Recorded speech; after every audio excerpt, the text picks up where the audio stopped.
Okay, I admit this might be a little bit of clickbait kind of intro, but I kind of can't help myself.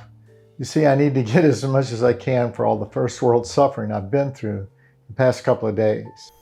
This shot I must have taken on my way down. And this shot is the next thing I remember. Those are my feet. I'm on a stretcher at the ORMC Trauma Center in downtown Orlando. But you know, before that, it was a great day. It was beautiful outside, and I decided to go downtown with a little personal challenge of trying to get some cool photos on a bright, perfect, sunny day. So this was my warm-up shot. I love signs, and I just couldn't help grabbing this little shot.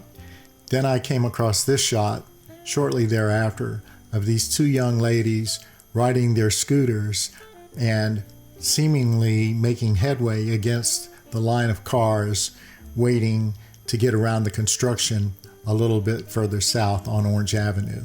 It gave me the chance to blow out the highlights in Lightroom and kind of emphasize that bright, sunny feeling.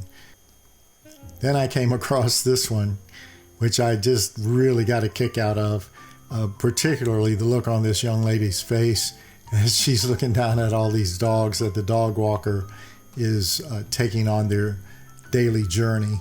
And then catching up with the dog walker, asked him for a mug, and he was kind to oblige. And I even got a little bit of a photobomb from one of his charges there, which I really thought was cool. On to another sign, and trying to stay in that black and white high contrast motif.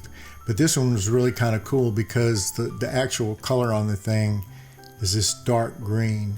And I had my camera set for Velvia Vivid in camera so that I could see, a good approximation of what that film simulation would look like. In retrospect, I should have had it in black and white, but I made do with what I had. Next, I came across this young lady who was kind enough to give a mug to me, and I just really thought the glasses were cool, the bright white of the rims of the glasses and the high contrast of the sunshine again, and the lines and the color of her outfit. So I grabbed this shot, which I really, really liked. And here's a close-up that I should try and center here. Oh, come here. Let's see if we can go up to fit. Here we are.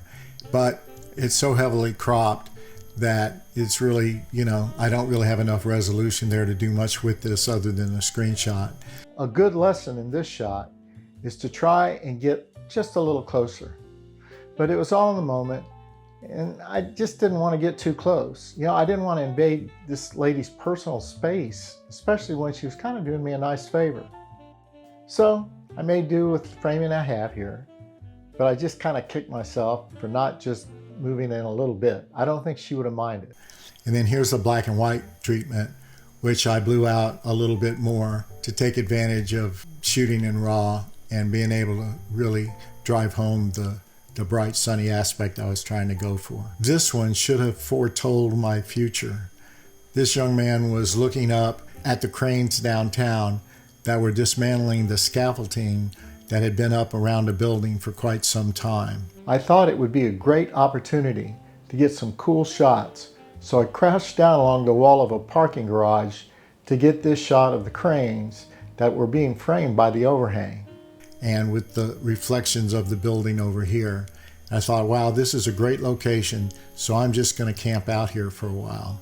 And that's exactly what I did. And I managed to get a few shots that I like, and this one a little bit better, emphasizing the reflections of the building there. I just was really getting into this. Not realizing that I'd probably been crouched down longer than I should be. And this shot is kind of getting a little more to what I was going for with the guy on the bike. I was at a very high shutter speed, which this camera, of course, an electronic shutter can do. Then this shot was closer to what I was going for. I was trying to get some motion blur, and as you can see, I cranked the camera down to 1/20th. I think at this point I'd put the neutral density filter in. Still not quite steady enough, too much blur in the background. But then I think I finally got it right and managed to get quite a bit of detail, and I was, sufficiently happy at 1/17 handheld crouched down, and I did manage to get just enough motion blur on the car, which is what I was really going for. And I was so pleased with this picture. I was actually looking at it through my EVF, which I know you're not supposed to do, but I couldn't help it. And I'm looking at it as I scooch back up the wall so that I could change locations.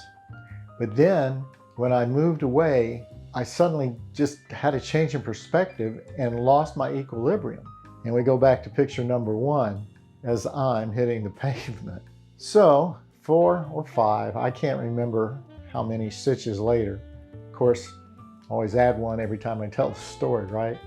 So let's just say several stitches later, I found myself sitting at my desk, recanting my story as perhaps a cautionary tale. So to remind all of us that even in the best conditions, things happen. In fact, they often happen when you least expect them to happen. But I always try to remember my rules. And of course, I didn't remember all of them this time. But the rules are to make sure people are always close around, especially when you're on the street, and that you are in an environment where you feel safe. If you don't feel safe, it's probably not safe, right? And that the picture, and this is the one I forgot, the picture is secondary to your safety. I was so wrapped up in getting a shot and I was enjoying myself so much that I just lost track of my environment, and now I'm paying the price.